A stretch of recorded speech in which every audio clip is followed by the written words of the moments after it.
Hello അങ്ങനെ നമ്മൾ നാട്ടിലെത്താന്ന് പറഞ്ഞാൽ തന്നെ അവിടെ പോകണം ഇവിടെ പോകണം അത് വാങ്ങണം ഇത് വാങ്ങണം അത് കഴിക്കണം ഇത് കഴിക്കണം ഇങ്ങനെ കുറേ പ്ലാൻസാണ്. എന്തൊക്കെയായാലും എൻ്റെ ഈ കാടക്കുട്ടനെ ആദ്യം മുടി വെട്ടിക്കണം, അതാണ് ഫസ്റ്റ് പ്ലാൻ. അതിൻ്റെ കൂട്ടത്തിൽ എനിക്കൊന്ന് ത്രെഡ് ചെയ്യണം, ഈ അപ്പർ ലിപ്സൊക്കെ എടുത്താലും കൊള്ളാം എന്നുണ്ട്. നമ്മൾ അടുത്തുള്ളൊരു സ്ഥലമുണ്ട്, ഇവിടെ സൂഫിക്ക് മുടി വെട്ടിയാൽ ശരിയാവുള്ളൂ. ഞാനവിടെ ഇപ്പം അടുത്ത് മുടി വെട്ടിയത്, പക്ഷെ ഇപ്പം തന്നെ ഇത്ര വളർന്ന്. അങ്ങനെ ഞാനും ത്രെഡ് ചെയ്യാനിരുന്ന് ത്രെഡിങ്ങൊക്കെ കിടിലനായി കഴിഞ്ഞു. ബട്ട് അപ്പർ ലിപ്പ് പാളി, കാരണം എനിക്ക് വേദന ഒരു കണക്കിന് സഹിക്കാൻ പറ്റുന്നില്ല. അതുകൊണ്ട് ഞാൻ നിർത്തി പോന്നു. കഴിഞ്ഞ് വന്നപ്പോഴത്തേനും സൂഫിൻ്റെ മുടിവെട്ടലും പരിപാടികളൊക്കെ ഏകദേശം കഴിഞ്ഞിട്ടുണ്ട്.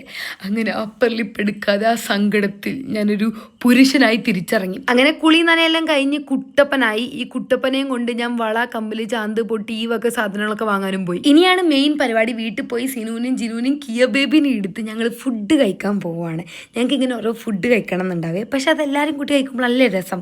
പക്ഷേ അവിടെ ഒരു ട്വിസ്റ്റ് ഉണ്ട്. എൻ്റെ വീട്ടിൽ പുറത്തുനിന്ന് ഫുഡ് കഴിക്കുന്നത് ഒട്ടും ഇഷ്ടമല്ല. അതൊക്കെ ഉണ്ടെങ്കിൽ വീട്ടിൽ നിന്ന് വന്ന് കഴിച്ചുകൂടെ, ആ ഒരു മൈൻഡാണ്. പക്ഷെ ഞങ്ങൾക്ക് അങ്ങനെയല്ല. അതുകൊണ്ട് തന്നെ ഞങ്ങൾ പുറത്ത് പോയി കഴിക്കുമ്പോൾ ഭയങ്കര എക്സൈറ്റഡ് ആണ്.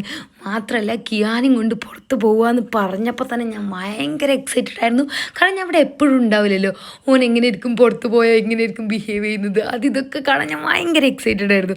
അങ്ങനെ ഞങ്ങൾ അല്ലറ ചില്ലറ ഫുഡൊക്കെ കഴിച്ച്. ഇവരാണെങ്കിൽ ഭയങ്കര എനർജറ്റിക് ആയിരുന്നു. ഞാൻ വിചാരിച്ച കരയുന്നൊക്കെ, പക്ഷെ ഒന്നും ഉണ്ടായില്ല. നല്ല പീസായിരുന്നു. മാത്രമല്ല ഒരു ഏട്ടൻ വന്ന് വിളിച്ചപ്പോൾ തിരിഞ്ഞു പോലും നോക്കാതെ കൂടെ പോയി. ഞാനാണെങ്കിൽ ഇന്ന് ഭയങ്കര ഹാപ്പി ആയിരുന്നു.